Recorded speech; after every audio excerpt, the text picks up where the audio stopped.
እባካችሁን ቅዱስ ጊዮርጊስ ስለ ሰማዕቱ ብላችሁ ተጀምሮ ቀረብን እርዱን። እባካችሁ የቅዱስ ጊዮርጊስ ቤት ጀምረን ቀረብን እርዱን። እባካችሁ የሰማዕቱን ቤት እርዱን እርዱን እርዱን። ይህ ቤተ ክርስቲያን 2013 መስከረም 23 ጽላቱ ገብቶ 2016 ሰኔ 16 በአባታችን በአቡነ ሚካኤል የመሰረት ድንጋይ ተጥሎ ይኸው እንደምታዩት ከዚህ ላይ ደርሷል። የታቦር ቅዱስ ጊዮርጊስ በጣም ታምረኛ የሆነ ጸበል ነው። በተለይም እዚያ አካባቢ ያሉ ሰዎችም ሌላ ቦታ ያሉ ሰዎችም የመጡ ብዙ ታምራትን የሚያዩበት ቦታ ነው። አሁን እኔ ለምሳሌ የማፀን ውስጥ እጢ ነበረብኝ። እሱን እጢ አንድ ቀን ተጠምቄ እጢው ከዛ በፊት አይታወቅም፣ ሆስፒታል ሄዳለሁ አይታወቅም ነበር። እዚህ መጥቼ አንድ ቀን ተጠምቄ ግን ወዲያውኑ የታወቀ ከዛ ተሰራልኝ ማለት ነው። ከተሰራልኝ በኋላ ደግሞ እዚህ የጀርባዬና ትከሻዬ ላይ በጣም መታመም ጀመርኩ። የነርቭ ህመም ነበረብኝ። ብዙ ቦታ ሄድኩኝ፣ ባህር ዳርም ሄድኩኝ። ሲቲ ስካንም ኤምአርአይም ወደ 3 ጊዜ ታየው። አልትራሳውንድ ከ5 ጊዜ በላይ ታየው። ኤክስሬም እንደዛው ሁሉንም ታየው፣ ግን በሽታ አይታወቅም። አሁንም ድረስ አይታወቅም ነበር እና መጨረሻ ላይ ወገቤንና ትከሻዬን ያዘኝ ማለት ነው። ስራ መስራትም አልቻልኩ። ስራም ማቆምኩኝ። ዝም ብዬ ቅዱስ ጊዮርጊስ አንተ ታውቃለህ ብዬ የቅዱስ ጊዮርጊስን ጸበል መጠመቅ ጀመርኩ ማለት ነው። እግዚአብሔር ይመስገን አሁን ወደ 10ኛ ቀኔ ነው። አሁን በደንብ ቁሜ በደንብ እየተንቀሳቀስኩ ነው የምገኘው። እግሬ ምናምን አካባቢ አሁን እየፈነዳ የሆነ ነገር እየወጣልኝ ነው። እግሬ ታችኛው አካባቢ እየፈነዳ የሆነ ነገር እየወጣልኝ ነው ማለት ነውና በጣም ታምረኛ ጸበል ነው። ሰማዕቱ ቅዱስ ጊዮርጊስ ለኔ ያደረገልኝ ነገር ቢኖር ያው ታምሜ ነበረ። እዚህ ጸበል መጥቼ ስጠመቅ በአጋጣሚ አንድ አይኔ አይልኝም ነበር ኖሯልና አለማየቱንም በደንብ አላወኩም ነበር። በአጋጣሚ እዚህ እየተጠመቅኩ እያለሁኝ በቃ ማንበብ ሲያቅተኝ መጽሐፍ አምጥቼ እንትን ሳይ አንድ አይኔ አላይልኝ ይላል። አሁንም መጥቼ እየተጠመቅኩ እያለ በቃ አይኔ ሐኪም ቤት እጄ ስትመረመር አንድ አይኔ የሆነ በሽታ እንዳለበት ተነገረኝ። ከዛ ቀጥታ እዚህ እየመጣሁኝ ስጠመቅ አሁን አይኔ በራልኝ እና ይሄን የመሰለ ታሪክ አሳይቶኛል ለኔ። ሌላውም አሁን ግፊት ምናምን በሽታ ነበረብኝ። ይሄን በሽታም ስከታተል ሳለ እዚህ ጊዮርጊስ መጥቼ ሰማዕቱ ቅዱስ ጊዮርጊስ አንተ ታውቃለህ ብዬ እዚህ ስጠመቅ በቃ አሁን በቃ ደህና ነኝ። በቃ መድኃኒቱ ወስድም በደንብ ተቋቁሜዋለሁኝ ወይም በሽታው አሁን የሚታወቀኝ ነገር የለም እና ፈውስ አድርጎልኛል ነው የምለው። ያው እንደሚታየው ይሄ ጸበል ያለበት ቦታ አመች ያልሆነና ገደል የበዛበት በመሆኑ ለተጠማቂው ለታማሚው ህዝብ አመች አይደለም። እዚህ ጸበል ያስፈልገዋል ብዬ የማስበው ነገር አንደኛ የመጀመሪያ የወንዶችና የሴቶች መጠመቂያ ቦታ ተራቅ ብሎ በራሱ ቢሆን፣ ሌላው ደግሞ በተሻለ መንገድ የሚሰራ ውሃው ጸበሉ የሚወጣበት መንገድ የተሻለ በጣም ሰው በሚበዛበት ጊዜ ሙሉ ቀን የሚያውልበት ቀን አለ። ሰፋ ብሎ ቢሰራና ጎላ ብሎ ቢታይ የሚል እንትን አለኝ። ይሄ ቤተ ክርስቲያን እንግዲህ 2013 መስከረም 23 ታቦተ ጽላቱ ከገባ ሰዓት ጀምሮ ይሄ ቤተ ክርስቲያን እንደምታዩት በጣም ጠባብ ነች። በጣም ጠባብ ከመሆኗ የተነሳ ካህናት ውጭ ምእመናን ቤተ ክርስቲያን ውስጥ ገብተው ማስቀደስ አይችሉም። ምክንያቱም ቦታዋ በጣም ጠባብ ስለሆነች። ከዚህም የተነሳ በበዓላት ጊዜ አይደለም ምእመናት ውስጥ ገብቶ ማስቀደስ ይቅርና ካህናት እንኳን ከፊል እና ዲያቆናት ወደ ውጭ ወጥተው ነው እያስቀደሱ ያለና ይህ ቤተ ክርስቲያን ከመጥበቡ የተነሳ እንግዲህ ለመስራት ታሰበ። 2014 ሰኔ 16 ዓመተ ምህረት በአባታችን አቡነ ሚካኤል የደቡብ ጎንደር ሀገረ ስብከት ስራ አስኪያጅና የደቡብ ጎንደር ሀገረ ስብከትና የቅዱስ ሲኖዶስ አባል የሆኑት መተው መሰረት ድንጋይ ጥለው ነበረ። ይሁን እንጂ ከዛን ሰዓት ጀምሮ ለማስጀመሪያ የሚሆን ገቢ ባለመኖሩ ሰኔ ሐምሌ 11 2016 ዓመተ ምህረት እንደምትመለከቱ ይሄ ቤተክርስቲያን ተጀመረ።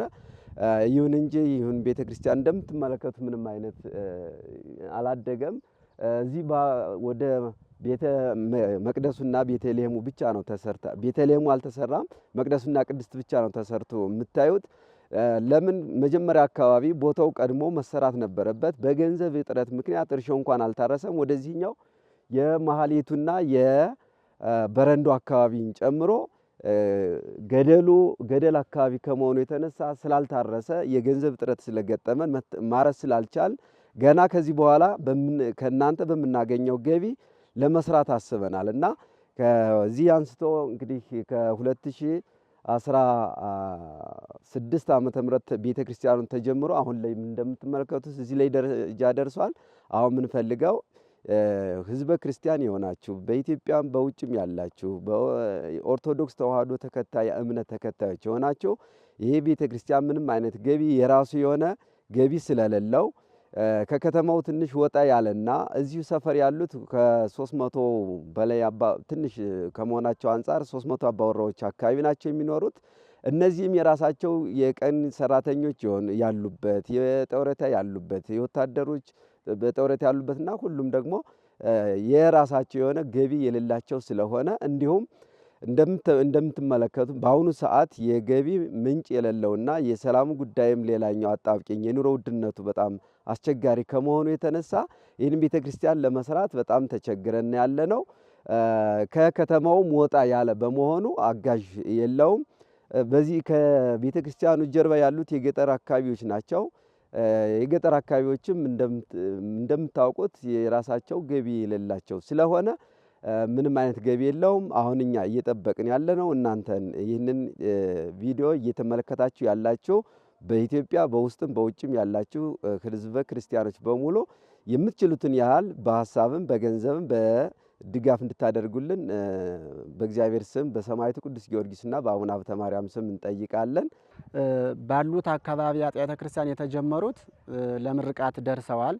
ይህ ግን ከተጀመረ ጀምሮ እስካሁን ድረስ ምንም የሄድንባት መስመሯ በጣም ትንሽ ነችና ሰማዕቱ ደግሞ የሰማዕቱን ቤት የሰራ ኩሉ ዘሐነጸ ቤተ ክርስቲያን በስምከ አነ ሐንጽ ሎቱ ማኅደረ ዘበሰማያት ነው የሚለዋልና የሰማዕቱን ቤት የሰራ ያሰራ እስከ 7 ትውልድ ድረስ እምርለታለሁ ባለው ቃል ኪዳን ድረስ ሁላችሁም ይህን የምትመለከቱት እናቶችም አባቶችም ወንድሞች ሁላችሁም ሰማዕቱ የእናንተን ቤት በሰማይ ሰርቶ ይቆያልና የምድሩን ደግሞ የሰማዕቱን ቤት ሰርቶ ማለፍ ግዴታ ስለሆነ ሁላችንም ይህን ቤተክርስቲያን እያየን ዝም የምንል ከሆነ ክርስቲያንን ለማለትም ያከብዳልና ይህን ቤተክርስቲያን እያየን እንቅልፍ መተኛት አያስፈልግም።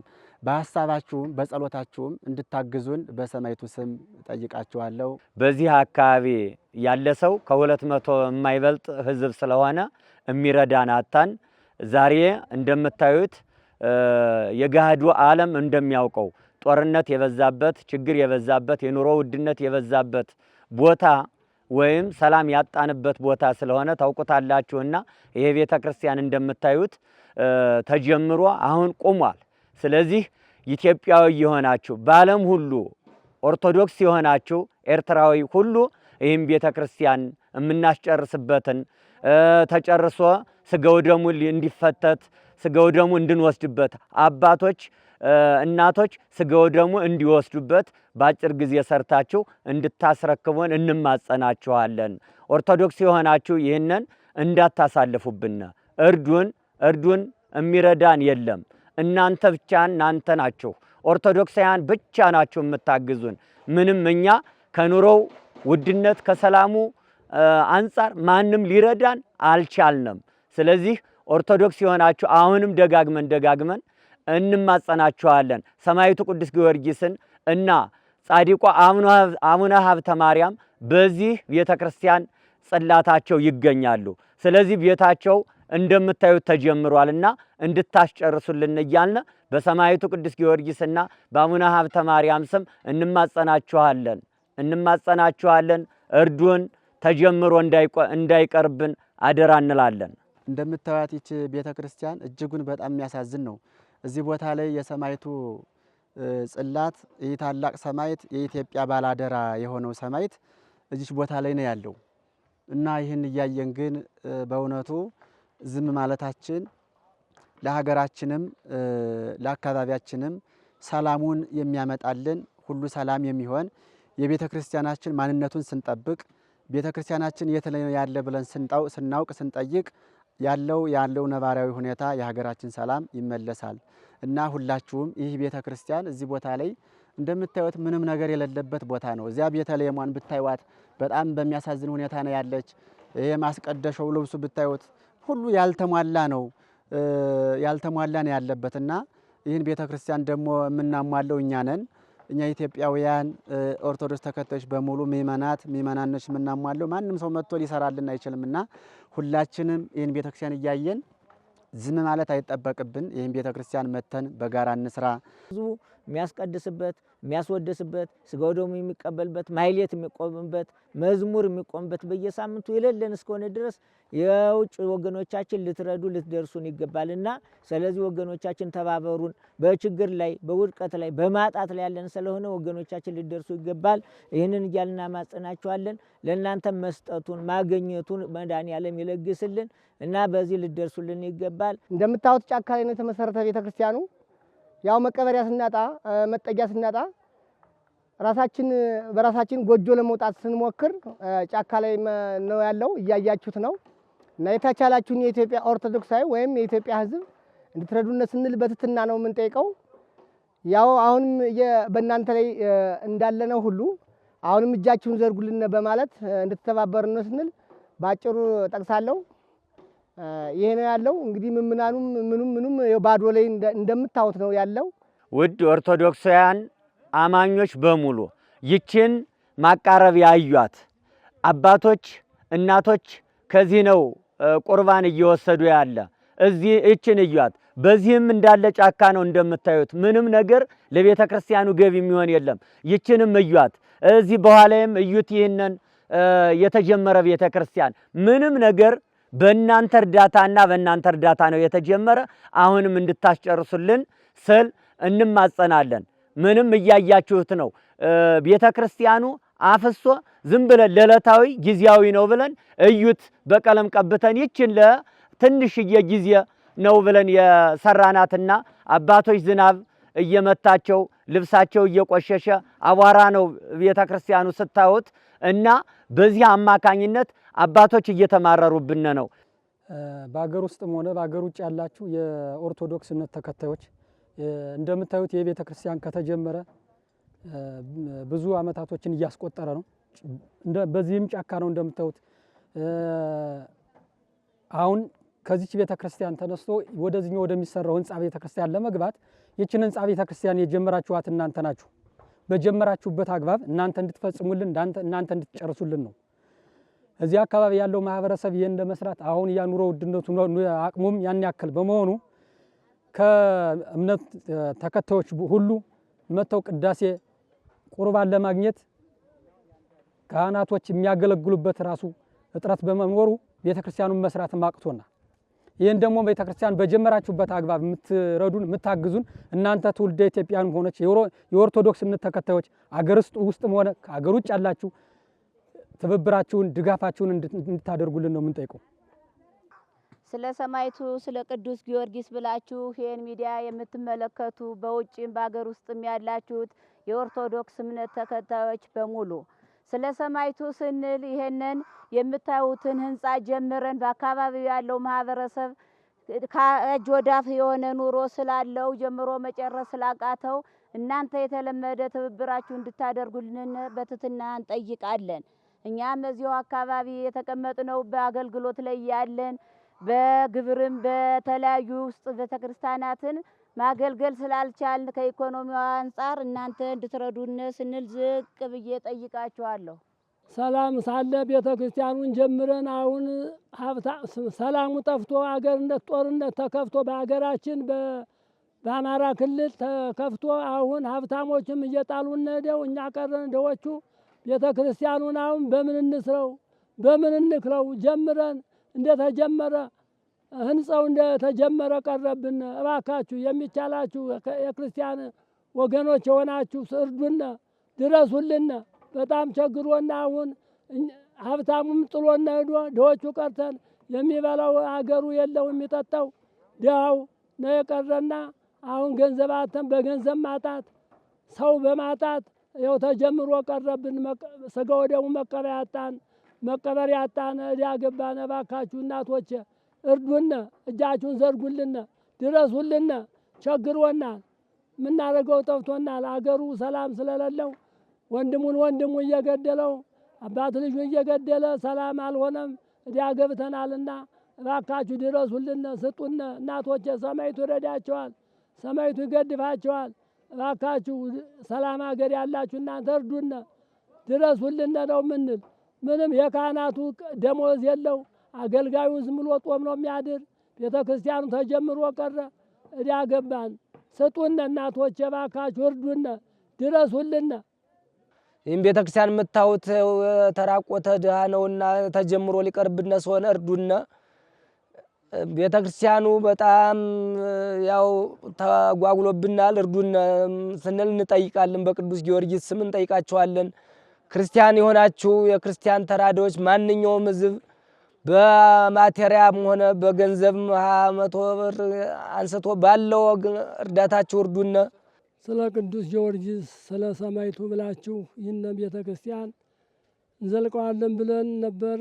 ጦርነቱ አበሳቅሎነ ሀብታሞችም ተሰደው ድሆቹ ቀርተን አሁን ከመሀል እንደተጀመረ ቀረብን። እባካችሁ እርዱን ስለ ሰማይቱ ወደዚያም እንዳንሄድ ወደዚያም ደብሩ ሩቅ ነው። ስጋ ወደሙ የሚቀበሉ እናቶቻችን አባቶቻችን አተው ብንጀምርም አቅማቶነ ቀረ፣ ተቋርጦ ቀረብን። እባካችሁ እርዱን፣ እንደጀመርነው ቀረ።